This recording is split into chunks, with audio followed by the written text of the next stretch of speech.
Hello everyone, स्वागत है आप सभी का टॉपर्स फ्रेंड चैनल में। इस वीडियो में आज हम करेंगे HCS का जो पेपर हुआ है अभी उसके आंसर की देखेंगे कि किसका जो है क्या आंसर रहने वाला है, ताकि जिन्होंने भी एग्ज़ाम दिया है वो देख सके कि उनके कितने मार्क्स जो है यहाँ पे बन रहे हैं। ओके, चलिए शुरू करते हैं। देखिए फर्स्ट क्वेश्चन है, निम्नलिखित भाषाओं में से कौन सी भाषा है जिसको शास्त्रीय भाषाओं में शामिल किया गया है। तो भारत में जो है 6 भाषाएँ हैं जिनको शास्त्रीय भाषा यानी कि क्लासिकल लैंग्वेज में इंडियन गवर्नमेंट के द्वारा शामिल किया गया है। तो मलयालम, तेलुगु, कन्नड़, तमिल, ये 4 तो हैं ही हैं। इसके अलावा संस्कृत और ओडिया हैं। तो उपरोक्त सभी जो है यहाँ पे करेक्ट आंसर इसका हो जाएगा।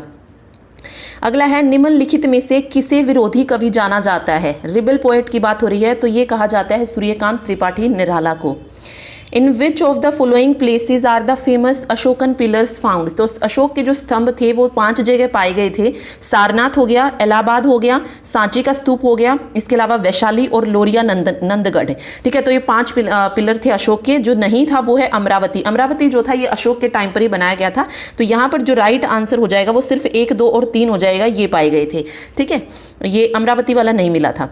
अकबर के आदेश के तहत हमजानामा के चित्रकार कौन थे। तो हमजानामा ये अकबर के काल में था, तो ये थे सैयद अली और अब्दुस समद। सातवाहन काल में किस भाषा को राजभाषा के रूप में प्रयोग किया जाता था। तो प्राकृत भाषा थी जिसको राजभाषा के रूप में यूज किया जाता था। अगला देखिए, कौन सी प्राक हड़प्पा संस्कृति नहीं है। अमरी, कोटदीजी, ये दोनों जो है प्राक हड़प्पा है। झोब और सोथी में मुझे थोड़ा सा डाउट है, क्योंकि सोथी संस्कृति जो है बहुत सारी जगह पर आधि ऐतिहासिक काल की दी गई है। ठीक है, और झोब संस्कृति ये ताम्रपाषाण की दी गई है। तो इसमें मुझे थोड़ा सा डाउट है कि कौन सा इसमें हो सकता है। ठीक है, इन दोनों में से कोई एक है, बट ए और सी जो है इनमें से बिल्कुल नहीं है, क्योंकि ये दोनों ही प्राक हड़प्पा संस्कृतियां हैं। ओके, अगला है, किसने फर्रुखसियर के दरबार में इंग्लिश कंपनी के दूतावास का जो है नेतृत्व किया था। तो ये क्या था, जॉन सुरमन ने। कलकत्ता से जो थे आए थे उसको लेके दूतावास को जो भी था। ठीक है, तो जॉन सुरमन थे। अगला है, कौन सा युगम है जो गलत सुमेलित है। गलत पूछा इसने, तो रामोसी विद्रोह चित्तूर सिंह 1822 ये बिल्कुल सही है। ठीक है, बाकी रंगपुर और कोल विद्रोह भी सही है। यहाँ पे जो गलत है वो है संथाल विद्रोह, क्योंकि संथाल विद्रोह जो था ये 1831 में नहीं हुआ था। ठीक है, संथाल जो विद्रोह था ये 1855 में हुआ था। ठीक है, बंगाल में। नेतृत्व सही है, लेकिन 99 यहाँ पे गलत दिया गया है, इसीलिए ये वाला हो जाएगा। ठीक, अगला है, अहरार आंदोलन। अहरार मूवमेंट के बारे में जो सही है वो बताना था इसमें। तो अहरार मूवमेंट देखिए, मौलाना मोहम्मद अली इसके संस्थापकों में से एक थे। ये पॉइंट यहाँ पे बिल्कुल सही है। 20वीं सदी के प्रारंभिक दशक में इसकी शुरुआत हुई थी। 1906 में जो थी इसकी शुरुआत हुई थी, तो बिल्कुल 20वीं सदी के प्रारंभिक दशक में हो जाएगी। तो ये पॉइंट भी बिल्कुल सही यहाँ पे। तो फर्स्ट और थर्ड दोनों सही हैं। अगला है, इसके सदस्यों ने भारतीय स्वतंत्रता आंदोलन में सक्रिय भागीदारी की वकालत की। ये वाला पॉइंट भी यहाँ पे सही हो जाएगा। तो राइट आंसर यहाँ पे 1, 2, 3 हो जाएगा। ठीक है, अगला है, सूफी संतों का काल क्रमानुसार लगाना था। तो देखिए सबसे पहले जो आए थे वो थे शेख मोइनुद्दीन। ठीक है, शेख मोइनुद्दीन थे। उसके बाद बाबा फरीद आए। बाबा फरीद के शिष्य हुए निजामुद्दीन औलिया, और निजामुद्दीन के हुए नसीरुद्दीन चिराग। तो यहाँ पर 2nd, 3rd, 4th, 5th जो है सही बन जाएगा क्रम। अगला है, 1931 में टिपेरा के जिला मजिस्ट्रेट स्टीवेंस की हत्या किसने की थी। तो ये की थी संती और सुनीति चौधरी ने। सी ऑप्शन यहाँ पे सही हो जाएगा। बाकी जैसे प्रीतिलता वाडेडर है, कल्पना दत्ता है, सुहासिनी गांगुली है, ये सब भी जो है उस वक्त की आप कह सकते हैं कि इन्होंने भी जो है आंदोलन जो भी हुए थे भारत की स्वतंत्रता के लिए, उन सभी में भाग लिया था। ठीक है, गजनवी आक्रमण के समय आधुनिक हरियाणा के क्षेत्र में किस वंश का राज था। तो तोमर राजपूतों का जो है उस वक्त शासन था आधुनिक हरियाणा में। भक्ति संत नामदेव के बारे में कथन सत्य पूछा गया था। तो ये पंढरपुर के विठल को पूजते थे। ये पॉइंट बिल्कुल सही है। दर्जी के पुत्र भी थे और अभंग भी लिखे थे, लेकिन ये गुजरात से बिलोंग नहीं करते थे। ये कहाँ से बिलोंग करते थे, ये वाराणसी, बनारस यहाँ से थे। ठीक है, तो इसीलिए 1st, 3rd और 4th यहाँ पे सही होगा, और 2nd वाला जो है ये गलत हो जाएगा इसमें। ठीक, चलिए जी, अगला है, नीचे भारत के 4 पुरातात्विक स्थल हैं जो कि दिए गए हैं। तो इनमें से सही क्रम बताना है। अट्टीरापक्कम, भीमबेटका, पिकीहाल और बुर्ज-होम। तो बुर्ज-होम हमें पता है सबसे ऊपर उत्तर में जम्मू कश्मीर में है, तो सबसे पहले बुर्ज-होम आएगा। उसके बाद भीमबेटका है मध्य प्रदेश में, तो भीमबेटका SQ हो जाएगा। उसके बाद पिकलीहाल कर्नाटक में है, तो R हो जाएगा। और अट्टीरापक्कम ये तमिलनाडु में है, तो SQRP जो है इसकी सही सिक्वेंस बन जाएगी। ठीक है, कौन सा शब्द 18वीं शताब्दी में कृषि व्यवस्था के साथ संबंधित था, ये बताना था। ठीक है, जिसमें राजस्व संग्रहण का अधिकार अधिकतम बोलीदाता को दिया जाता था। तो राइट आंसर हो जाएगा ताश्की शब्द संबंधित था। मुगल प्रशासन के संदर्भ में मनसबदारी प्रथा की विशेषताओं से संबंधित जो है बताना था कि कौन सा है। तो जात और सवार, ये जो थे दो वर्ड्स थे जो वहाँ से संबंधित थे। ठीक है, जात और सवार हो जाएगा। ओके, नेक्स्ट देखिए, लैंड रिवेन्यू सेटलमेंट के बारे में बताना था कौन सा इसमें सही है। ओके, सही नहीं है। देखिए इसमें 3 पॉइंट बिल्कुल दिए गए हैं कि जो ये आई थी इसको स्थायी बंदोबस्त के बारे में पूछा गया एक्चुअली इसमें। तो जमींदारों को जमीन बेचने का अधिकार दे दिया गया था, भूमि स्वामित्व को वंशानुगत भी बना दिया गया था, और इसने जमींदारों को अपनी जमींदारी में पूरी जमीन के मालिक के रूप में मान्यता भी जो थी प्राप्त हो गई थी। ये तीनों पॉइंट इसके बारे में पॉइंट्स बिल्कुल सही है। जो गलत है वो ये है, क्योंकि स्थायी बंदोबस्त जो लागू किया था वो 1793 में किसने किया था? लॉर्ड कॉर्नवालिस ने किया था, ना कि वेल्जली ने। तो इसीलिए ये पॉइंट यहाँ पे गलत हो जाएगा। तो ऑप्शन ए जो है यहाँ पे सही आंसर होगा यहाँ पे। ठीक है, क्योंकि गलत हमें बताना था। अगला पूछा जा रहा है Pietra dura medieval Indian history, 7th class की बुक उठाइए एनसीईआरटी की, उसमें आपको पता चल जाएगा पिएट्रा ड्यूरा क्या होता है। तो एक तरीके के स्टोन होते हैं ये, तो संगमरमर या बलुआ पत्थर में नकाशी पर किए गए खुदाई में रखे गए रंगीन चक पत्थर सुंदर अलंकृत पैटर्न बनाते हैं। ये था पिएट्रा ड्यूरा। ठीक है, okay, arrange the following cases related to basic structure of constitution in chronological order. Okay, ये सारे हमें जो है उसमें ऑर्डर में जो है लगाने हैं कि कौन सा पहले हुआ कौन सा बाद में हुआ। तो 1 बाय 1 देखते हैं। सबसे पहले जो है मिनर्वा मिल्स का मामला दिया है, ये 1980 में हुआ था। ये केस जो था मिनर्वा मिल वाला ये 1980 में हुआ था। तो फर्स्ट देखिए, अभी नहीं बता कर सकते एक बार। गोलकनाथ की अगर मैं बात करूं तो गोलकनाथ वाला जो केस था ये 1967 में हुआ था। इंदिरा गांधी और राजनारायण का केस जो था 1975 में, और केशवानंद भारती जो केस था ये 1973 में। तो सबसे लास्ट में देखिए मिनर्वा मिल्स केस आएगा, और ये एक ही ऑप्शन में दिया गया था, तो बी ऑप्शन यहाँ पे करेक्ट हो जाएगा। और सबसे पहले जो आएगा वो गोलकनाथ केस आएगा, उसके बाद केशवानंद भारती केस, फिर इंदिरा गांधी वाला, और फिर मिनर्वा मिल्स केस। तो बी ऑप्शन यहाँ पे सही है, सेकेंड, फोर्थ, थर्ड और फर्स्ट। ठीक है, ये सीक्वेंस हो जाएगी। अगला देखिए, वित्त विधेयक केवल लोकसभा में प्रस्तुत किया जाता है, बिल्कुल सही है। मनी बिल आर्टिकल 110 में है और ये लोकसभा में प्रस्तुत किया जाता है। और रीजन क्या है? क्योंकि लोकसभा जनता द्वारा प्रत्यक्ष रूप से निर्वाचित होती है। ओके, तो ए और आर दोनों सत्य हैं और आर ए की सही व्याख्या है। ये पॉइंट यहाँ पे सही होगा। चलिए अगला देखिए, भारत की संप्रभुता, एकता और अखंडता को सुनिश्चित और संरक्षित करने का भाव किस में निहित है? ये पूछा गया है। तो ये किस में निहित है? ये प्रस्तावना में निहित है। ठीक है, चलिए अगला देखिए, भारत के संविधान की प्रस्तावना में प्रयुक्त स्वतंत्रता, समानता और बंधुत्व शब्द ये किस क्रांति से प्रेरित हैं? तो राइट आंसर जो हो जाएगा यहाँ पे ये हो जाएगा फ्रांस की क्रांति।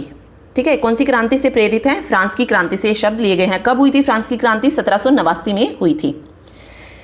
नेक्स्ट है, भारत के संविधान में प्रदत्त हमारे देश का नाम क्या है? मतलब जो भारत का कॉन्स्टिट्यूशन है, संविधान है, उसमें भारत को क्या कहा गया? हिंदुस्तान उसमें नहीं कहा गया। हिंदुस्तान वर्ड है ही नहीं उसमें भारत के लिए। तो दो ही चीजें हो सकती थी, या तो इंडिया अर्थात भारत, या भारत देश अर्थात इंडिया। लेकिन उसमें क्या कहा गया है? इंडिया अर्थात भारत जो है कहा गया है। ठीक है, चलिए जी नेक्स्ट देखिए, भारत के संविधान में अंतर्राष्ट्रीय शांति एवं सुरक्षा के संवर्धन का उल्लेख किस भाग में है? देखिए, अंतर्राष्ट्रीय शांति और सुरक्षा ये है आर्टिकल 51 में, और आर्टिकल 51 किस में आता है? राज्य के नीति निदेशक तत्वों में आता है। तो यहाँ पे बी ऑप्शन सही हो जाएगा, राज्य के नीति निदेशक तत्व। ठीक, नेक्स्ट है, किस अनुच्छेद के तहत भारत का कोई भी नागरिक अपने मौलिक अधिकारों के उल्लंघन हेतु सीधे सर्वोच्च न्यायालय जा सकता है? तो सर्वोच्च न्यायालय जो रिट जारी की जाती है वो किस में आती है? आर्टिकल 32 में आती है। तो अनुच्छेद 32 जो है यहाँ पे करेक्ट हो जाएगा। ठीक है, चलिए जी नेक्स्ट पेज, नेक्स्ट देखिए, नेक्स्ट दिए गए हैं। अगर आप यहाँ पे देखेंगे शेड्यूल दी गई हैं। शेड्यूल मतलब अनुसूचियों के बारे में बताया गया है। सबसे पहले यहाँ पे रिकॉग्नाइज्ड लैंग्वेज, जो भारत की जो भाषाएं हैं, ठीक है, जिनको मान्यता प्राप्त है, वो किस में है? 8वीं अनुसूची में है। ये बिल्कुल इजी था, ए को 4th से आपको करना था। इसमें अब दो ही ऑप्शन ऐसे हैं। एंटी डिफेक्शन दल बदल का जो है ये अनुसूची 10 में है, तो 10th शेड्यूल हो जाएगा। ठीक है, तो ऑप्शन सी यहाँ पे करेक्ट बनेगा, 42513। States and union territories, states and union territory ये किस में हो जाएंगी? ये हो जाएंगी 5th में। सी का जो है 3 हो जाएगा, नहीं, तीसरी अनुसूची में तो शपथ दिया गया है। नहीं सॉरी सी, हाँ ये हो जाएगा फर्स्ट में, स्टेट एंड यूनियन फर्स्ट में हो जाएगा। Allocation of Rajya Sabha seat, Rajya Sabha seat का एलोकेशन जो है ये चौथी अनुसूची में है, तो फोर्थ शेड्यूल हो जाएगा। और schedule area and schedule tribes जो है अनुसूचित जाति और जनजाति वाला, ये 5वीं अनुसूची में हो जाएगा। ठीक है, तो ये वाली सीक्वेंस बन जाएगी। चलिए अगला देखिए, नेक्स्ट है भारतीय संघ में पूर्ण राज्य के दर्जे को प्रदान करने वाला काल क्रमानुसार बताना है। तो देखिए नागालैंड दिया गया है यहाँ पे, नागालैंड, सिक्किम, अरुणाचल प्रदेश और हरियाणा। देखिए नागालैंड को दर्जा कब मिला था? 1963 में मिला था, 1963 में मिला था। उसके बाद हरियाणा को 1966 में मिला। ठीक है, सिक्किम जो था ये पूर्ण राज्य कब बना? 1975 में बना। और अरुणाचल प्रदेश कब बना? 1987 में बना। तो ये अब आप सीक्वेंस देख सकते हैं, सबसे पहले नागालैंड, फिर हरियाणा, फिर सिक्किम और फिर अरुणाचल प्रदेश। तो ऑप्शन बी यहाँ पे करेक्ट हो जाएगा। ठीक है, नेक्स्ट है right to vote is a legal right and not a fundamental right. बिल्कुल सही है, मतदान का अधिकार कानूनी अधिकार है, मौलिक अधिकार नहीं है। तो ये पॉइंट यहाँ पे बिल्कुल सही हो जाएगा। अगला, संपत्ति का अधिकार मौलिक अधिकार नहीं है, ये भी सही है क्योंकि ये भी क्या है, एक लीगल राइट है, कानूनी है। अनुच्छेद 300 भारत के संविधान में 44वें संविधान संशोधन द्वारा समाहित किया गया। तो ये पॉइंट भी बिल्कुल सही है। तो 1, 2, 3 यहाँ पे बिल्कुल करेक्ट हो जाएंगे। अब 300A में जब 44 संपत्ति का आ गया तो 301 में तो नहीं हो सकता है। ठीक है, तो अनुच्छेद 301 जो है ये किससे रिलेटेड है? Freedom of trade, commerce and intercourse, यानी कि जो व्यापार की जो आज़ादी है उससे रिलेटेड है अनुच्छेद 301। तो ये वाला गलत हो जाएगा और ऑप्शन बी जो है यहाँ पे सही रहेगा। ठीक है, which of the following statement is not correct, इनमें से कौन सा कथन है जो सत्य नहीं है? देखिए भारतीय संविधान का उद्देश्य प्रस्ताव जवाहरलाल नेहरू द्वारा रखा गया था, लेकिन भीमराव अंबेडकर द्वारा रखा नहीं गया था। तो ये 2 ऑप्शन आपको चुनने थे, बाकी 2 सही थे क्योंकि उद्देश्य प्रस्ताव जवाहरलाल नेहरू था। तो राइट आंसर ये हो जाएगा कि ये वाला जो कथन है डॉक्टर भीमराव अंबेडकर का, ये सत्य नहीं है। ठीक है, अगला देखिए, निम्न में से किसका उल्लेख भारतीय संविधान के अनुच्छेद 21 में है? अनुच्छेद 21 के वर्ड क्या है? Due process of law. ठीक है, विधि की उचित प्रक्रिया, ये कहा गया है आर्टिकल 21 में। तो यहां पर आ जाएगा ऑप्शन बी। ठीक है, चलिए अगला देखिए, भारतीय वायुसेना के किस स्क्वाड्रन में राफेल लड़ाकू जेट विमानों का प्रथम बैच शामिल किया गया है? देखिए 36 विमान लिए थे राफेल के और इसको सबसे पहले मतलब किस में शामिल किया गया? स्क्वाड्रन 17 गोल्डन एरोज में जो है इसको शामिल किया गया। ठीक है, और ये वही स्क्वाड्रन है, स्क्वाड्रन 17 गोल्डन एरोज, जिसने कारगिल के युद्ध में पाकिस्तान को हराने में जो है महत्वपूर्ण भूमिका निभाई थी, या कह सकते हैं पाकिस्तान के छक्के छुड़ा दिए थे इन्होंने। ओके, तो स्क्वाड्रन 17 गोल्डन एरोज में शामिल किया गया है। चलिए अगला देखिए, एससीओ, क्वाड, एशियन, मैड। एससीओ का मतलब क्या है? Shanghai corporation. ठीक है, और एससीओ रिलेटेड किससे हो जाएगा? Shanghai corporation organisation. ये किससे रिलेटेड है? ये इसमें आती है ट्रेड, पॉलिटिक्स और कल्चर, यानी कि संस्कृति, व्यापार और राजनीति, ये एससीओ में आती है। तो फर्स्ट का फर्स्ट रहेगा। ठीक, फिर है क्वाड। क्वाड में अगर मैं बात करूं तो क्वाड जो है, क्वाड का मतलब होता है क्वाड्रिलेटरल सिक्योरिटी डायलॉग। इसमें 4 कंट्रीज हैं, यूएस, ऑस्ट्रेलिया, इंडिया और जापान। ठीक है, और ये रिलेटेड किससे है? क्वाड जो है ये एक स्ट्रेटेजिक फॉर्म कह सकते हैं आप इसको। ठीक है, तो ये हो जाएगा क्वाड का सेकंड का डी हो जाएगा। ठीक है, फर्स्ट का ए, सेकंड का डी। फिर है एशियन। एशियन जो है ये economic, political, security, military, education और सोशियो कल्चरल इंटीग्रेशन है। Asian means association of south east Asian nation. ठीक है, तो एशियन का ऑप्शन बी हो जाएगा। और मैड क्या है? एक न्यूक्लियर वेपन है, तो MAD न्यूक्लियर वेपन हो जाएगा। Mad means mutual assured destruction. ठीक है, म्यूचुअल एश्योर्ड डिस्ट्रक्शन, ये एक कह सकते हैं नेशनल सिक्योरिटी पॉलिसी या न्यूक्लियर वेपन से रिलेटेड जो है ये है। तो यहाँ पर फर्स्ट ऑप्शन जो होगा इसमें सही होगा। ठीक, अगला देखिए, ऑन 11 फरवरी 2020 को WHO ने जो है कोविड-19 विषाणु का आधिकारिक नाम यहाँ पे दिया था। तो उसकी को पूछा गया कि क्या उसका आधिकारिक नाम दिया गया था, तो वो था severe acute respiratory syndrome corona virus 2। Option C जो है यहाँ पे बिल्कुल सही हो जाएगा। ठीक, चलिए अगला देखिए, with reference to the latest notification in March 2020 on overseas citizen of India. इसमें OCI के बारे में बताना है कि कौन सा इनमें से सही है। देखिए ओसीआई जो है ये कृषि भूमि खरीद सकता है, तो ये नहीं था। ओसीआई जो है वो कृषि के लिए भूमि जो है नहीं खरीद सकता है, तो ये पॉइंट इसमें गलत हो जाएगा। ओसीआई चिकित्सक, अधिवक्ता, वस्तुविद और चार्टर्ड अकाउंट का पेशा अपना सकता है, ये पॉइंट भी बिल्कुल सही है। और ओसीआई को अनुमति लेनी होगी अगर कोई रेस्ट्रिक्टेड एरिया है वहां पर जाने के लिए, तो सिर्फ 2 और 3 यहाँ पर करेक्ट हो जाएंगे। ठीक है, ओके अगला देखिए, इसमें क्या बताया गया है, with regards to information technology guideline, इनमें से कौन कौन सी जो है कंसिडर की जानी चाहिए वो इसमें पूछा गया है। तो इसमें देखिए क्या सही हो जाएगा, इसमें the guideline are of over the top platforms only, तो ये गलत हो जाएगा कि मतलब सभी के लिए है, ओटीटी के लिए ही नहीं। Okay, it has the code of ethics and procedure and safeguard for the intermediaries, तो ये वाला पॉइंट बिल्कुल सही है। Ministry of information and broadcasting government of India shall formulate on oversight mechanism, ये भी सही है। And the rules require intermediaries to set up a grievance redressal mechanism, तो 2, 3 और 4 जो है पॉइंट इसमें सही है।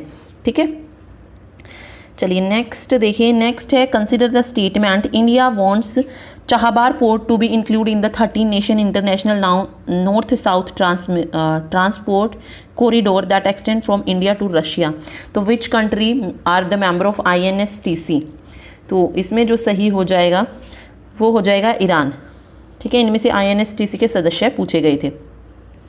ओके, तो सिर्फ इसमें ईरान हो जाएगा। इसके अलावा अगर मैं बात करूं INSTC में, तो टोटल अभी 13 मेंबर हैं, जिसमें इंडिया भी है, ईरान भी है, रशिया भी है, बाकी टर्की है, अजरबैजान है, Kazakhstan, Armenia, Belarus, Tajikistan, Kyrgyzstan, Oman, Ukraine, ये सारी जो है मेंबर है, लेकिन इराक, मंगोलिया और चाइना नहीं है, तो 1 ओनली जो है यहाँ पे करेक्ट हो जाएगा। ठीक है, ईरान कह लीजिए, ऑप्शन ए सिर्फ एक जो है सही होगा। अगला क्वेश्चन देखिए, एक minute, which country has the news media and digital platform mandatory bargaining code, पूछा गया है किस देश में the news media and digital platform mandatory bargaining code है, तो यहाँ पे जो राइट आंसर रहेगा वो रहेगा यूके में, यूनाइटेड किंगडम में, तो यूके जो है यहाँ पे सही होगा। अगला देखिए, मनाली और लेह के बीच पूर्व प्रधानमंत्री अटल बिहारी वाजपेयी के नामधीन बनी अटल टनल हिमालय की किस श्रृंखला पर बनी है, तो पीर पंजाल श्रृंखला पर बनी है, ये तो इजी है, लेकिन यहाँ पे प्रॉब्लम थी कि किस वाले पर, उत्तरी, पूर्वी, दक्षिणी, ये पूछ लिया गया, तो पूर्वी पीर पंजाल श्रृंखला पर जो है ये बनी है। ठीक है, अगला क्वेश्चन है, त्रिपुरा से बांग्लादेश को जोड़ने वाली फैनी नदी पर 1.9 किलोमीटर लंबा मैत्री सेतु बनाया गया है, यह इसमें से सही कथन बताना कि किस किस के बीच में है, तो ये जो पुल बनाया गया है ये त्रिपुरा में सबरूम और बांग्लादेश में रामगढ़ के बीच में है, तो फर्स्ट ऑप्शन यहाँ पे सही रहने वाला है इसमें। The bridge is between Sabroom in Tripura and Ramgarh in Bangladesh. ठीक है, तो ये हो जाएगा। चलिए अगला क्वेश्चन देखिए, अगला है, बजरंग पुनिया ने किसे जीतकर मार्च 2021 में 65 किलोग्राम वर्ग में विश्व की नंबर 1 रैंकिंग जो है पुनः जो है हासिल की है, तो यहाँ पे राइट आंसर रहेगा रोम में मोटेव पोलिकिनो रैंकिंग सीरीज टूर्नामेंट जीतकर, तो डी ऑप्शन यहाँ पे सही हो जाएगा। अगला है, की इनिशिएटिव और उसका पर्पज़ को जो है मैच करना था, तो इसमें देखिए कौन सा सही हो जाएगा। सबसे पहले यहाँ पे जैसे मिशन कोविड सुरक्षा दिया है, कवच दिया है, वैक्सीन मैत्री दिया है और कोविड-19 श्री शक्ति दिया है, तो इनमें से आपसे पूछा कि कौन सा जो है वो सही है, सही पूछा गया था, तो मिशन कोविड जो है Suraksha to accelerate development of covid vaccine, ये बिल्कुल सही है। कवच जो है to provide protection to frontline workers, ये भी जो है यहाँ पे पॉइंट बिल्कुल सही हो जाएगा। उसके बाद दिया है vaccine Maitri India vaccine diplomacy that supply a made in India कोविड-19 वैक्सीन टू अदर कंट्रीज़, तो ये वाले 3 जो है फर्स्ट 3 ये जो है यहाँ पे बिल्कुल सही है, तो 1, 2 एंड 3 जो है यहाँ पे सही हो जाएगा।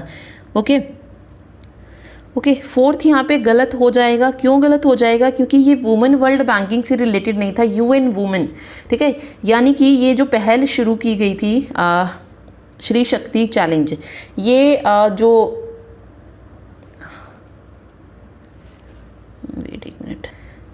UN मतलब संयुक्त राष्ट्र जो महिलाएं थी, संयुक्त राष्ट्र उनके साथ मिलकर जो था ये चैलेंज शुरू किया गया था, ना कि वर्ल्ड बैंकिंग के साथ।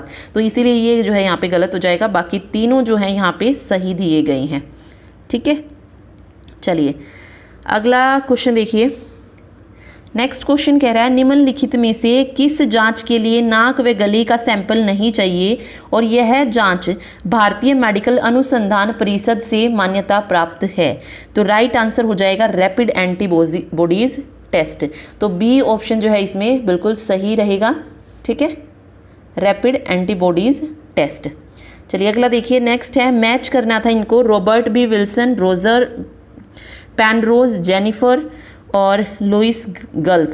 तो यहाँ पे देखिए जो राइट आंसर हो जाएगा वो क्या हो जाएगा, फर्स्ट का डी हो जाएगा। Robert B Wilson economic science से हैं, रोजर पेनरोज जो है फिजिक्स से हैं, जेनिफर दोडना ये केमिस्ट्री से, और लुइस ग्लक जो है लिटरेचर से। तो ऑप्शन ए जो है इसमें सही रहेगा।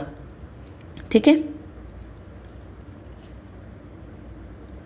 चलिए अगला देखिए। नेक्स्ट क्वेश्चन है ओके, गेबर्स सीजियो प्राइज़ के बारे में सही बताना था कि इनमें से कौन सा इसके बारे में सही है। तो ये पुरस्कार यूएसए की society of industrial and applied mathematics द्वारा दिया जाता है, ये पॉइंट सही है। प्रति वर्ष दिया जाता है, ये इसमें सही नहीं है। यह पुरस्कार ऑर्थोगोनल पॉलिनोमियल्स और विशेष फंक्शन के क्षेत्र में अर्ली कैरियर रिसर्चर को दिया जाता है, ये भी सही है। और 2021 में ये पुरस्कार एक भारतीय को दिया गया है, ये पॉइंट भी यहाँ पे सही है। तो 1, 3, 4 जो है यहाँ पे सही हो जाएगा। ठीक है, ठीक है। और ये है ना एक भारतीय को दिया गया, किसको दिया गया ये भी आपको पता होना चाहिए। तो ये दिया गया है प्रोफेसर अतुल दीक्षित हैं, मैथमेटिक्स के हैं, असिस्टेंट प्रोफेसर हैं IIT-GN में गांधीनगर में। तो उन्हें जो है ये पुरस्कार इस बार दिया गया है। तो 1, 3, 4 इसमें सही हो जाएगा। ठीक, चलिए नेक्स्ट क्वेश्चन देखिए। जस्टिस मदान बी लोकुर समिति को किस से संबंधित कदम उठाने के लिए बनाया गया था? बी लोकुर समिति की बात की गई है। तो यहाँ पर जो इसमें सही राइट आंसर हो जाएगा वो होगा प्रिवेंट स्टबल बर्निंग, जो पराली जलाने से रोकने से संबंधित है, उससे के लिए जो था इसको बनाया गया था। ठीक है, अगला देखिए। GST was introduced as a part of indirect tax reform in India. तो उससे रिलेटेड सारी चीज़ें मैं बतानी कौन कौन से उसके फीचर हैं। ठीक है, तो देखिए ये कह रहा है कि वस्तु और सेवाओं पर कर वस्तुओं के उत्पादन अथवा वस्तुओं की बिक्री और सेवाओं की उपलब्धता पर लागू होता है, पॉइंट बिल्कुल सही है। सेवाओं की आपूर्ति पर लागू होता है, गंतव्य आधारित उपभोग करके सिद्धांत पर लागू होता है, और GST काउंसिल द्वारा निर्धारित दरों पर वसूला जाता है। तो चारों पॉइंट GST के बारे में सही दिए गए, सॉरी चारों नहीं 3 पॉइंट, सेकंड वाला जो है वो गलत है। तो 1, 3 और 4 जो है यहाँ पे सही रहेंगे। ठीक है, आपूर्ति पर नहीं लगेगा। ठीक, तो 1, 3 और 4 जो है यहाँ पे इसके राइट आंसर हो जाएंगे। चलिए अगला देखिए। भारत सरकार ने अपने बजट में प्रधानमंत्री कुसुम योजना घोषित की थी। प्रधानमंत्री कुसुम योजना के बारे में जो है किसका ध्यान रखा गया है, ये हमसे पूछा गया है।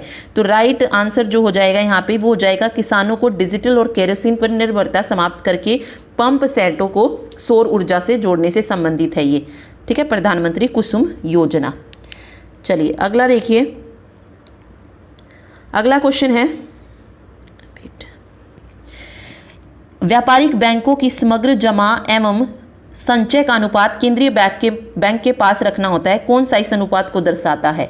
तो ये हो जाएगा कैश रिजर्व रेशो इसको बोला जाता है। तो नकद कोष अनुपात जो है सही हो जाएगा। ठीक है, अगला देखिए। कोई देश ऋण जाल में फंसा हुआ माना जाएगा यदि, कब जो है कोई देश जो है उसको ऋण जाल में फंसा हुआ माना जाएगा, ये पूछा गया है। तो राइट आंसर हो जाएगा यहाँ पे, इसे बकाया ऋण पर ब्याज को चुकाने के लिए उधार लेना होता है। ठीक है, जब क्या होता है बकाया ऋण पर ब्याज को चुकाने के लिए जब उधार लेना होता है तब जो है वो ऋण जाल में फंसा हुआ माना जाएगा। ठीक है, भूशासन की रैयतवाड़ी प्रणाली में क्या था, इसको कंप्लीट इसमें करना था। तो देखिए रैयतवाड़ी प्रणाली में क्या था, जो किसान थे वो ब्रिटिश उपनिवेशिक सरकार को जो भू राजस्व था यानी कि जो भी टैक्स था वो सीधे देते थे, पे करते थे। तो सी ऑप्शन इसमें सही रहेगा, farmers directly paid land taxes to British colonial government. अगला है निम्न में से कौन सा आयोग केंद्र राज्य संबंधों पर गौर करने के लिए नहीं बनाया गया था? इसने पूछा नहीं बनाया गया। देखिए सरकारिया आया, राजमन्नार आया, MM पुंछी आयोग आया। जो नहीं आया था वो था सोली सुरुबजी आयोग। ठीक है, सोली सोराबजी आयोग। ठीक, तो इसमें सी ऑप्शन जो है ये सही हो जाएगा, सोली सोराबजी आयोग, ऑप्शन सी। ठीक, चलिए अगला देखिए। नेक्स्ट है, कौन सा अनुच्छेद के मौलिक अधिकार केवल भारत के नागरिकों को जो है प्राप्त हैं? इनमें से कौन से हैं जो सिर्फ भारत के नागरिकों को प्राप्त हैं, ये बताना है इसमें, जो सिर्फ भारत के नागरिकों को है। तो समानता का अधिकार देखिए सभी को है, जीवन का अधिकार है, धर्म की स्वतंत्रता का अधिकार है, अल्पसंख्यकों के सांस्कृतिक और शैक्षणिक अधिकारों की रक्षा जो है यहाँ पे सही हो जाएगा, protection of cultural and educational right. ठीक है, ओके, भारत की लोक लेखा समिति पर विचार कीजिए और सही कथन जो इसमें से सत्य हो लोक लेखा से रिलेटेड, वो पॉइंट्स आपको इसमें छांटने हैं और बताना है कि कौन सा जो है लोक लेखा से रिलेटेड सही है। ठीक, देखिए, लोक लेखा समिति 1921 में स्थापित की गई। अध्यक्ष जो थे मुख्य विपक्षी दल का नेता होता है और इसके अध्यक्ष और सदस्यों का कार्यकाल 2 वर्ष का होता है। तो यहाँ पर जो पॉइंट सही हो जाएंगे वो हो जाएंगे, लोक लेखा समिति 1921 में स्थापित की गई, ये पॉइंट बिल्कुल सही है। और जो अध्यक्ष होता है वो कौन होता है? विपक्षी दल का नेता होता है। तो 1 और 2 यहाँ पर पॉइंट बिल्कुल सही हैं, लेकिन ऑप्शन 3 यहाँ पर सही नहीं है। क्यों नहीं है? क्योंकि जो कार्यकाल होता है सदस्य और अध्यक्षों का वो 1 वर्ष का होता है। अब कई बार ये पूछ लिया जाता है कि कितने टोटल सदस्य होते हैं इसमें, तो 22 सदस्य होते हैं, 15 लोकसभा से और 7 राज्यसभा से। ठीक है, तो 15 और 7 का कॉम्बिनेशन होता है और 1 वर्ष का जो है इनका रहता है कार्यकाल। ठीक है, चलिए अगला देखिए, दल बदल विरोधी कानून के संदर्भ में विचार कीजिए। दल बदल विरोधी कानून इंदिरा गांधी के शासन के दौरान 1984 में अधिनियमित किया गया था। इसमें से ओके बताना क्या है? सही बताना है। ठीक है, 10वीं अनुसूची में है, ये पॉइंट बिल्कुल सही है। जो फर्स्ट वाला है वो गलत दिया गया है इसमें। ठीक है, दल बदल विरोधी कानून को 2003 में 93वें संशोधन से और पुष्ट किया गया, ये भी गलत हो जाएगा। और कानून विधायी सदन से संबंधित चेयरमैन या स्पीकर को दल बदल की स्थिति में अयोग्यता पर निर्णय करने का अधिकार देता है। तो सिर्फ 2 और 4 जो है यहाँ पे सही हो जाएंगे। कई बार ये पूछ लिया जाता है कि दल बदल विरोधी कानून को अधिनियमित कब किया गया था, तो देखिए ये 1985 में किया गया था, 52वें संशोधन के तहत। ठीक है, 1985 में। तो ये इसीलिए जो 2 पॉइंट है ये इसमें गलत दिए गए हैं। ठीक, चलिए अगला देखिए। नेक्स्ट है, पंचायती राज पर गठित किस समिति ने पंचायती राज संस्थाओं को सुनिश्चित करने हेतु संवैधानिक संशोधन का सुझाव दिया था? तो राइट आंसर हो जाएगी LM सिंघवी समिति ने दिया था। ठीक है, LM सिंघवी समिति 1986 में इसने ये दिया था विचार। चलिए अगला देखिए। अगला है, भारत के निर्वाचन आयोग के संदर्भ में कथनों पर विचार कीजिए। देखिए, भारत का निर्वाचन आयोग 5 सदस्यों की संख्या है। इसमें से ओके सही नहीं है जो वो बताना है। ठीक है, जो सही नहीं है देखिए,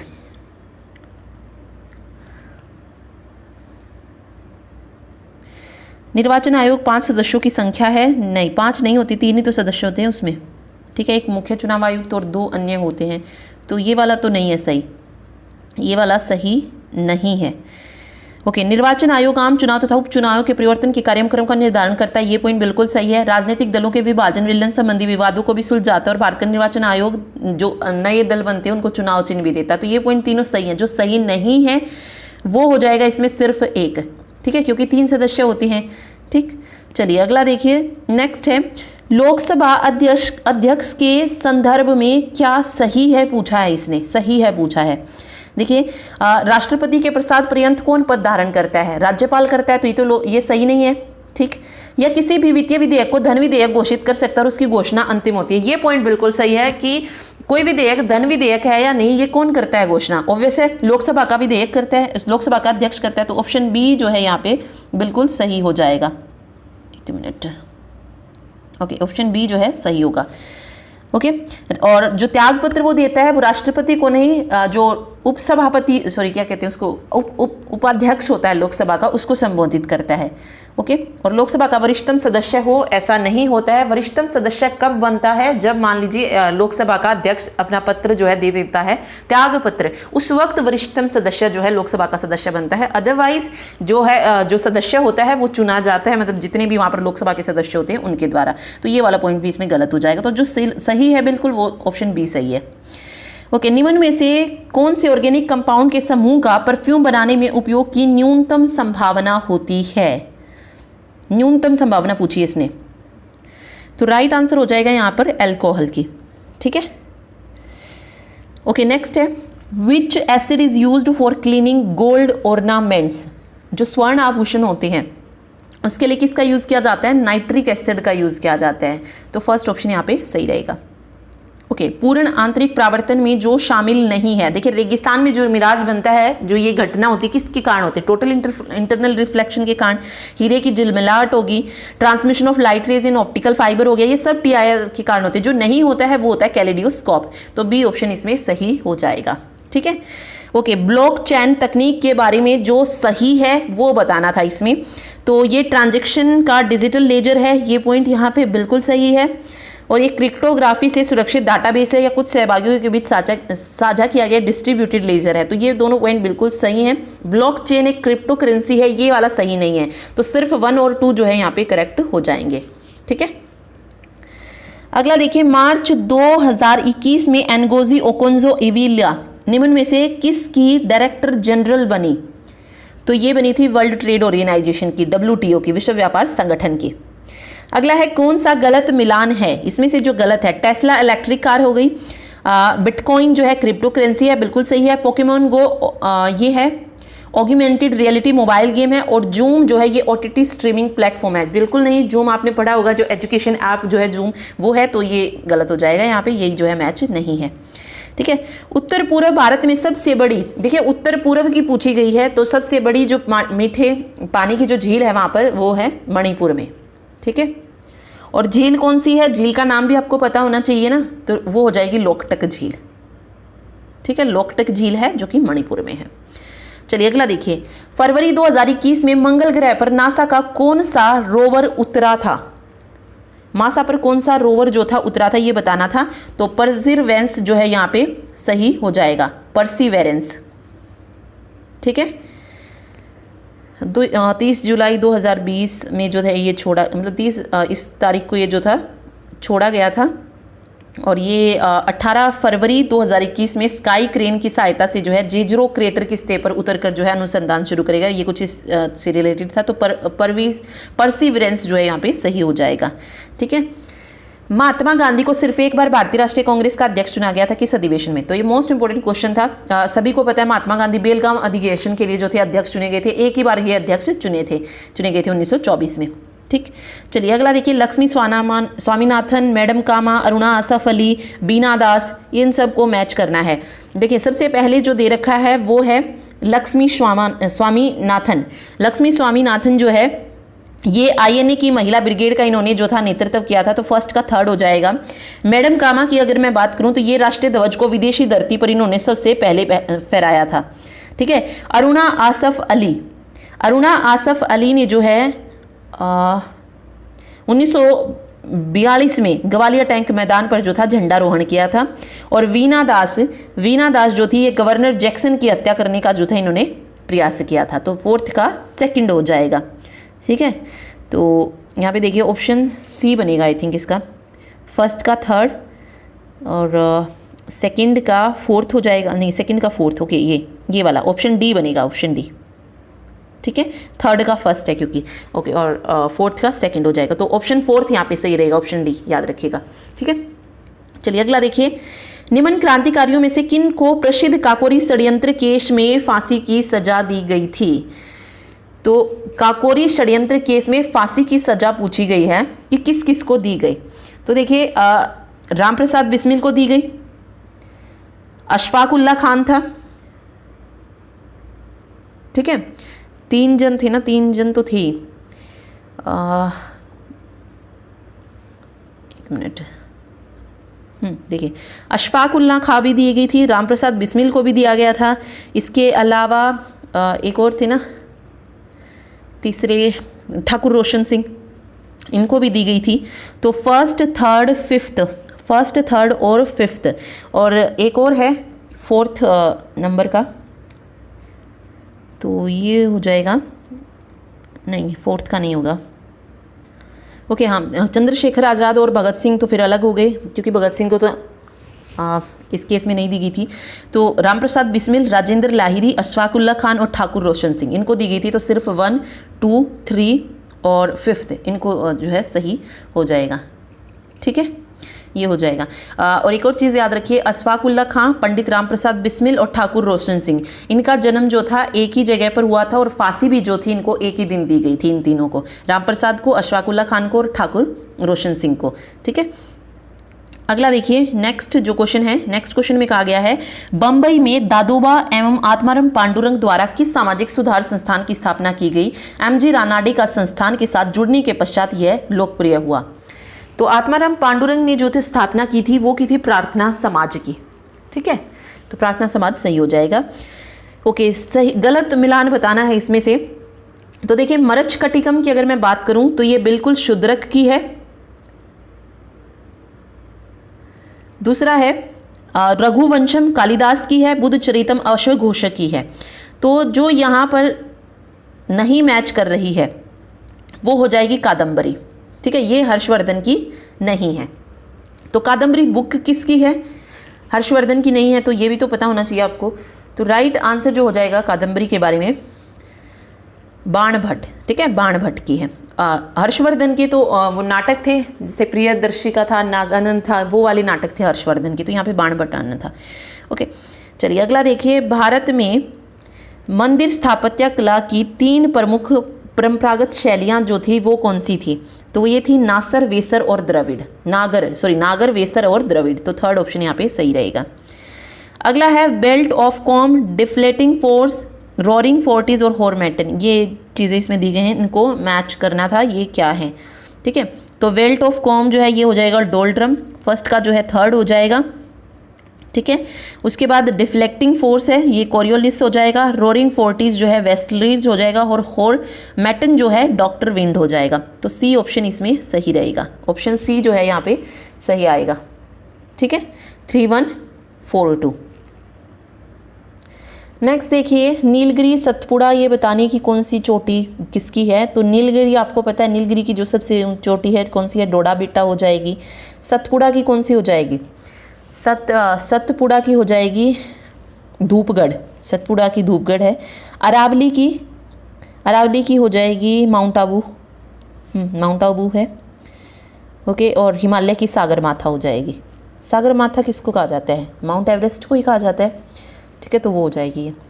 तो ये इस तरीके से बन जाएगा। तो ऑप्शन सी 31 नहीं, ऑप्शन सी नहीं बनेगा, नहीं एक मिनट, हाँ ऑप्शन सी ही बनेगा 4321। ओके, सी ऑप्शन जो है यहाँ पे करेक्ट हो जाएगा। श्री हरिकोटा जहाँ की सतीश धवन स्पेस सेंटर स्थित है किस झील के करीब स्थित है? ये पूछा गया है। तो राइट आंसर यहाँ पे पुलिकट झील हो जाएगा। ठीक है, पुलिकट झील। ओके, विष्णु नारायण भातखंडे किस कला शैली के मशहूर व्यक्ति थे? तो ये थे हिंदुस्तानी शास्त्रीय संगीत के, हिंदुस्तानी क्लासिकल म्यूजिक। हाल ही में लॉन्च की गई RCEP क्षेत्रीय व्यापक आर्थिक साझेदारी वर्तमान में सबसे बड़ा क्षेत्रीय व्यापारिक मंच है। कौन सा देश इस मुक्त व्यापार समझौते का सदस्य नहीं है? पूछा गया है। तो ऑस्ट्रेलिया भी है, ब्रुनेई भी है, न्यूजीलैंड भी है। जो नहीं है वो है बांग्लादेश। ठीक है, नेक्स्ट देखिए, कौन सा युग्म का सही मिलान नहीं है? Bitcoin, national stock exchange, FRBM act, राजकोषीय घाटा, सेबी बीमा विनियमन के लिए विशेष आहरण, अंतर्राष्ट्रीय मुद्रा कोष और मूडीज क्रेडिट रेटिंग। तो इनमें से जो सही हो जाएगा वो होगा, देखिए सेकंड वाला सही है, फोर्थ सही है और फिफ्थ सही है। सेकंड, फोर्थ और फिफ्थ, तो ये जो है 3 बिल्कुल सही हो जाएंगे। बिटकॉइन नेशनल स्टॉक एक्सचेंज नहीं है, क्रिप्टो करेंसी है, तो वो तो हम पढ़ ही चुके पहले। तो बिटकॉइन वाला वैसे ही गलत हो जाएगा। तो जिसमें 1 आया है तो वो 2 ऑप्शन आप कट कर सकते थे, तो इसमें ऑप्शन ए सही रहेगा। ठीक है, प्राचीन काल में हरियाणा क्षेत्र को किस नाम से जानते थे? तो ब्रह्मव्रत, आर्यव्रत, ब्रह्म उपदेश, तीनों ही नामों से जाना जाता था। और भी बहुत सारे नाम हैं जिससे हरियाणा को जानते थे। तो उपरोक्त सभी यहाँ पे सही रहेगा। बालू के नाम से प्रख्यात बलराम जाट को नायाब बख्शी और राव की उपाधि किसने प्रदान की थी? तो ये राइट आंसर हो जाएगा इसका, मोहम्मद शाह ने प्रदान की थी। ठीक है, इन पर ध्यान दीजिए। हरियाणा राज्य का गठन सरदार हुकम सिंह संसदीय समिति के अनुशंसा पर किया गया, पॉइंट बिल्कुल सही है। पंजाब और हरियाणा राज्य के विभाजन और सीमांकन के कार्य के लिए जस्टिस JC शाह की अध्यक्षता में आयोग का गठन किया गया, ये पॉइंट भी बिल्कुल सही है। और 1 नवंबर 1966 को भारत का 70वें राज्य के रूप में हरियाणा अस्तित्व में आया, ये पॉइंट भी बिल्कुल सही हो जाएगा। तो उपरोक्त सभी यहाँ पे सही हो जाएंगे। ठीक है, अगला देखिए, 2 कथन दिए गए और उनको चुनना है। 1960 के अंत में संघीय सरकार ने कोई पंचवर्षीय योजना नहीं बनाई। तो ये पॉइंट बिल्कुल सही है। भारत पाक युद्ध, अकाल और मुद्रास्फीति के कारण योजनाओं के लिए वांछित वित्तीय संसाधन खत्म हो गए, ये भी पॉइंट सही है। तो ए और आर दोनों सही और आर ए की सही व्याख्या करता है। ठीक। The kharif crop in India, kharif की फसलें पूछी है तो देखिए गेहूं तो वैसे ही रबी की होती है। ठीक है, गेहूं रबी की गेहूं जो है ये रबी की फसल है। फिर उसके बाद पैडी दिया गया है। पैडी की अगर हम बात करें, पैडी मीन्स धान भी जो है ये किसकी होती है, खरीफ की होती है, तो ये खरीफ की हो जाएगी। सरसों इसमें आ जाएगी, फिर किसमें कहते हैं रबी की फसल में। चना भी हो जाएगी। मूंगफली किस में जाएगी, खरीफ क्रॉप में जाएगी। और इसके अलावा मक्का भी जो है, मेज़, ये भी किस में जाएगा, खरीफ क्रॉप में जाएगा। तो ये सारे राइस हो गया, मेज़ हो गया, कॉटन हो गया, ये सब किस में जाते हैं, ये खरीफ क्रॉप है। ठीक है, तो यहाँ पर राइट आंसर रहेगा 2nd, 5th और 6th। तो बी ऑप्शन यहाँ पे सही हो जाएगा। ठीक। अगला देखिए, यह कंपाउंड पारंपरिक तौर पर इमारतों की सफेदी के काम आता है। इसके बारे में कौन से कथन सत्य हैं ये बताना है। इसमें से जो कथन सत्य होंगे उसके बारे में, इनमें से ये हमें इसमें से बताना था। तो देखिए यहाँ पे कौन सा सही हो जाएगा। ओके, इसमें थोड़ा सा डाउट है, इसमें क्या आएगा। देखिए 1 और 4th इसमें सही है बिल्कुल। ठीक है, तो 1 और 4th ही होना चाहिए, 1 4th इसमें होना चाहिए।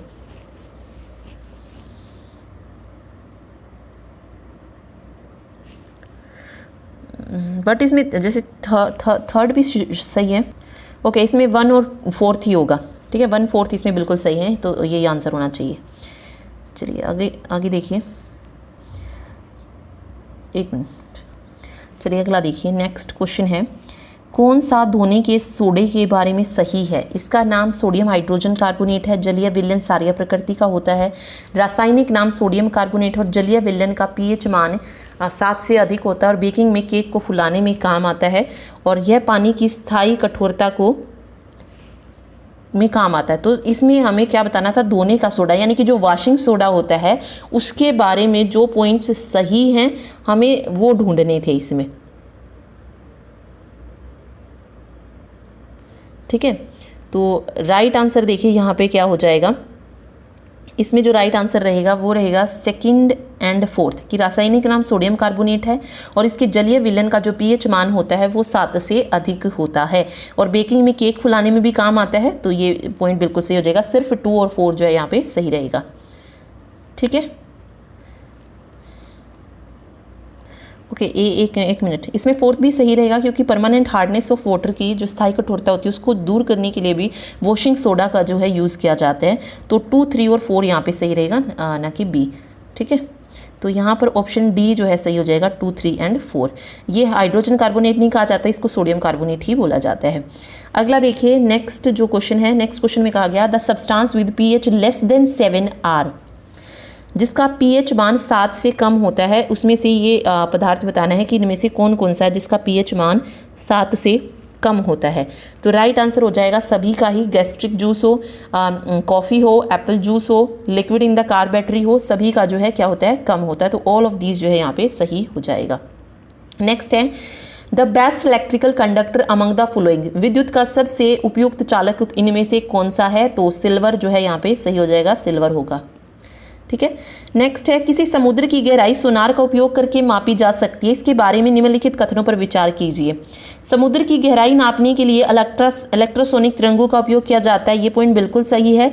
समुद्र के पानी में अल्ट्रासोनिक तरंगों की स्पीड हवा में ध्वनि की स्पीड के समान होती है, तो ये यहाँ पे गलत हो जाएगा, हमें सिर्फ सही ढूंढना था। इलेक्ट्रोसोनिक तरंगों द्वारा समुद्र तल से परावर्तन के उपरांत इसके संसूचक तक पहुंचने में लिए गए समय का उपयोग समुद्र की गहराई के मापन में किया जाता है। तो यहाँ पर 1 और 3 जो है पॉइंट बिल्कुल सही हो जाएंगे।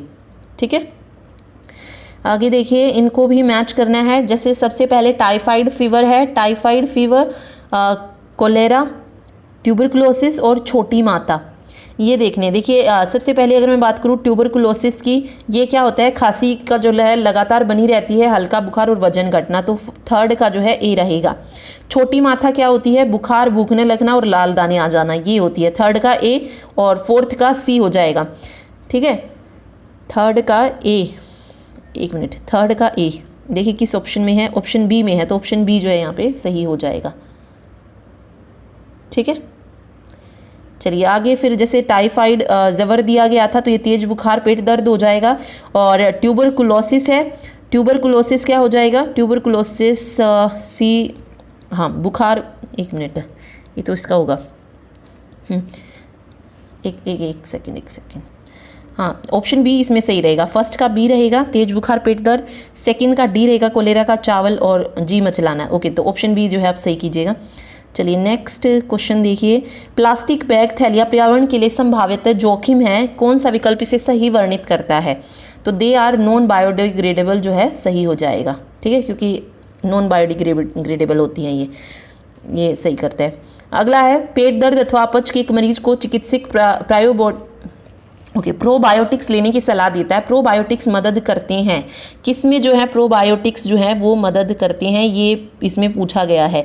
तो राइट आंसर हो जाएगा पाचन क्रिया को स्वास्थ्यवर्धक करने के लिए, अच्छे जीवाणु की संख्या को बढ़ाने में।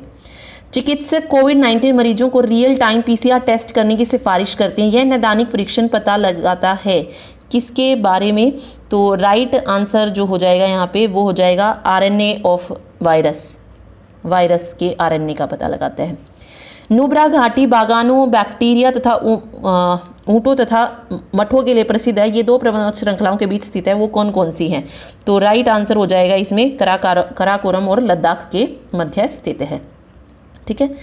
ओके आगे देखिए, डेस्पांग मैदानों के संदर्भ में कौन सा कथन जो है सही है उस पर विचार करना है। ओके सही कथन इसमें बताना है डेस्पांग प्लेन्स के बारे में, ठीक है। तो यहाँ पे देखिए जो सही है, ये मैदान ऊंचाई वाले क्षेत्रों में पाए जाते हैं, सिर्फ 2 जो है यहाँ पे करेक्ट हो जाएगा, ऑप्शन बी जो है सही रहेगा, ठीक। देखिए इन्हें मिलाना था कि झूमिंग कहाँ पर कहा जाता है और ये कहाँ पर कहा जाता है, तो ये मिलान वाले क्वेश्चन थे इसमें। देखिए झूमिंग उत्तर पूर्वी क्षेत्र में कहा जाता है, ये वाला सही हो जाएगा, फर्स्ट का सी हो जाएगा। सेकंड का देखिए खिल जो है ये हिमालयन पट्टी में कहा जाता है, सेकंड का डी आ जाएगा। ब्रिंगा जो है उड़ीसा में कहा जाता है और वालरे दक्षिण पूर्वी राजस्थान में कहा जाता है, तो ऑप्शन बी जो है यहाँ पे सही होगा। नेक्स्ट है किस अंतर्राष्ट्रीय सीमाओं से लगे स्थलबद्ध राज्यों में कौन से राज्य हैं जो भारत में अधिकतम उत्तरी दक्षिण पूर्वी और पश्चिमी राज्य हैं। तो कौन कौन से हो जाएंगे, हरियाणा, तेलंगाना, झारखंड और मध्य प्रदेश, ठीक है। 1 बाय 1 आपको लिखने थे, जैसे ही उत्तरी पूछा है तो हरियाणा हो जाएगा, दक्षिण में तेलंगाना हो जाएगा, पूर्वी में झारखंड हो जाएगा और पश्चिमी राज्य कौन सा हो जाएगा, मध्य प्रदेश हो जाएगा, ठीक है। Which of the following is not a major river basin in India. जो रिवर बेसिन नहीं है पूछा है, पिन्नार भी है, माही भी है, साबरमती भी है, जो नहीं है वो है Teesta. Okay correct about Jhelum river and fluvial landform, इनमें से जो झेलम नदी और भू आकृतियों के बारे में सही है वो बताना है हमें, ठीक है। तो यहाँ पे देखिए झेलम कश्मीर घाटी में युवावस्था में बहती है, ये पॉइंट बिल्कुल सही है। कश्मीर घाटी में मियांडर बनाती है, ये पॉइंट भी बिल्कुल सही है। मियांडर नदी भू आकृतियाँ नदी की युवावस्था में बनने वाली एक संरचना है, ये गलत हो जाएगा। मियांडरा एक संरचना है जो नदी की प्रौढ़ावस्था यानी कि परिपक्व अवस्था में बनती है, ये पॉइंट यहाँ पे सही होगा। ओके तो 1 to 4 यहाँ पे करेक्ट हो जाएगा, ठीक। अगला है which of the following represent Gandhara school of art. तो कौन सा गांधार कला शैली का प्रतिनिधित्व करता है यहाँ पे, तो ये हो जाएगा बामियान बुद्धा। नेक्स्ट है चिकनकारी, कलमकारी, कांथा और कसूती। चिकनकारी कहाँ पर है, चिकनकारी कहाँ की फेमस है, चिकनकारी फेमस है लखनऊ की, तो ए का 2 हो जाएगा। कलमकारी की अगर हम बात करें तो ये आंध्र प्रदेश में है। कांथा जो है बंगाल में और कसूती जो है ये है कहाँ पर, कर्नाटका में। तो ऑप्शन कौन सा सही हो जाएगा यहाँ पे, ए का 2 देख लीजिए, तो बी ऑप्शन सही रहेगा, ठीक है। आगे है भरतनाट्यम, कथक, ये दिए गए हैं। तो भरतनाट्यम कहाँ का, भरतनाट्यम तमिलनाडु का शास्त्रीय नृत्य है, कथक उत्तर प्रदेश का है, कुचिपुड़ी ये आंध्र प्रदेश का है और मोहिनी अट्टम और कथकली ये केरल के हैं। तो कौन सा ऑप्शन सही हो जाएगा, ऑप्शन सी, ए का 2 हो जाएगा, बी का 1 हो जाएगा, सी का 4th हो जाएगा और डी का 3rd हो जाएगा। ओके तो ये थे 100 क्वेश्चंस जो HCS में पूछे गए थे, कंप्लीट सॉल्यूशन है उनका। Thank you so much. और इसके अलावा अगर आपको वीडियो पसंद आई हो तो प्लीज़ वीडियो को लाइक ज़रूर कर दीजिएगा, साथ ही शेयर और सब्सक्राइब भी करें चैनल को। Thank you.